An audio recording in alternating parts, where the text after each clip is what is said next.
Analisis penetapan biaya dan penetapan harga pada UMKM pedagang kantin sekolah. Assalamualaikum warahmatullahi wabarakatuh. Sebelumnya perkenalkan, nama saya Latifah Prilia Indi Rohmah dari kelas MA 22C03 dengan NIM 112211448. Di sini saya akan mempresentasikan mengenai bagaimana analisis penetapan biaya dan penetapan harga pada UMKM pedagang kantin sekolah. Video ini dibuat sebagai syarat untuk memenuhi tugas ujian tengah semester tahun 2025 pada mata kuliah akuntansi manajemen. Kali ini saya akan membahas mengenai analisis usaha UMKM pedagang kantin sekolah, di mana pada pembahasan kali ini mencakup tentang struktur biaya pada UMKM kantin sekolah, juga ada kontribusi margin, terus ada break even point, dan skenario laba berdasarkan volume jualan, dan juga ada serta estimasi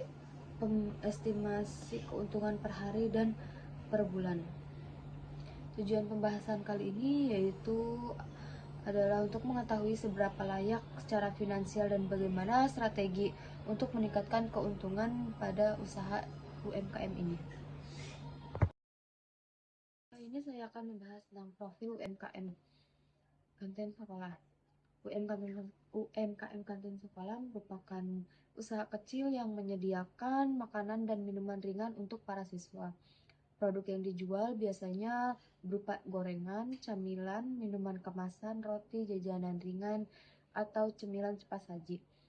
Dalam kegiatan operasionalnya, biasanya kantin sangat bergantung pada jumlah siswa, jam istirahat, dan minat beli harian. Harga jual rata-rata per item berada di kisaran Rp5.000. Namun dari hasil pengamatan dan wawancara, banyak pedagang yang belum memiliki pencatatan keuangan yang baik. Akibatnya mereka sering tidak menyadari apakah sebenarnya usaha mereka itu sudah untung atau malah rugi, atau hanya impas saja. Tujuannya yaitu untuk menganalisis penerapan konsep akuntansi manajemen pada pedagang kantin sekolah, mengidentifikasikan komponen biaya yang mempengaruhi harga jual, dan juga memberikan rekomendasi strategi pengelolaan biaya agar usaha lebih efisien dan juga menguntungkan. Harga jual rata-rata untuk usaha ini biasanya per item adalah Rp5.000. Harga ini menyesuaikan daya beli siswa peserta kompetitor di sekitar sekolah.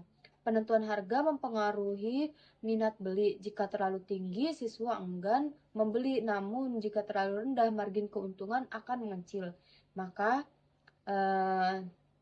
harga Rp5.000 adalah harga yang paling ideal untuk lingkungan sekolah. Biaya tetap harian yang dikeluarkan biasanya kurang lebih Rp10.000 per hari. Biaya ini muncul terlepas dari banyak atau sedikitnya produk yang terjual. Biaya ini biasanya mencakup listrik, gas tambahan, beberapa perlengkapan kecil yang harus diganti secara berkala, serta biaya operasional lainnya. Biaya tetap inilah yang harus ditutup terlebih dahulu agar usaha tidak rugi. Bahasan kali ini tuh mengenai margin kontribusi. Margin kontribusi merupakan selisih antara harga jual dengan biaya variabel. Jika harga jual Rp5.000 dan biaya variabel Rp3.000, maka margin kontribusinya adalah Rp2.000 per item. Margin kontribusi ini digunakan untuk menutup biaya tetap, dan setelah tertutup, sisa margin ini akan menjadi laba bersih. Semakin besar margin kontribusi, maka semakin cepat usaha mencapai keuntungannya. Break even point atau titik impas. Break even point atau titik impas ini adalah kondisi di mana pendapatan sama dengan biaya total. Pada usaha ini, biaya tetap per hari Rp10.000 dan margin kontribusi Rp2.000 per item. Maka perhitungannya adalah Rp10.000 dibagi Rp2.000 sama dengan 5 item. Artinya, kantin harus menjual minimal 5 item per hari agar tidak rugi. Jika penjualan di bawah angka ini, maka usaha akan mengalami kerugian. Ini ada contoh skenario penjualan.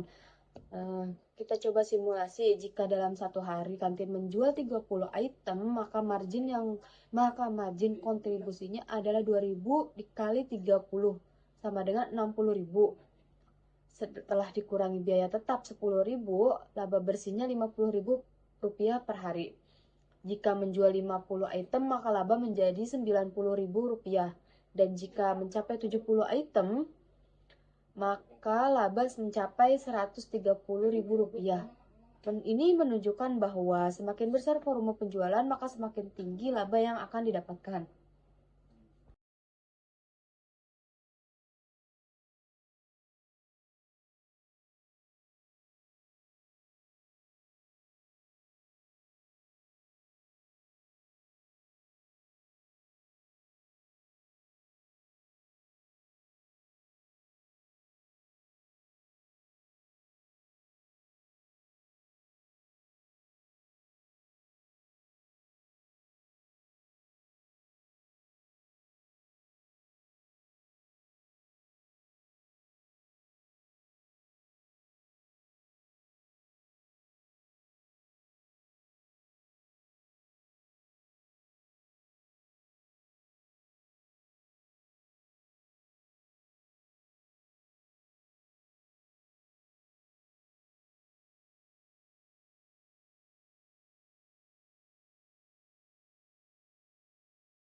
Perkiraan laba per bulannya 25 hari yaitu 77.000 dikali 25 sekitar 1.925.000 per bulan.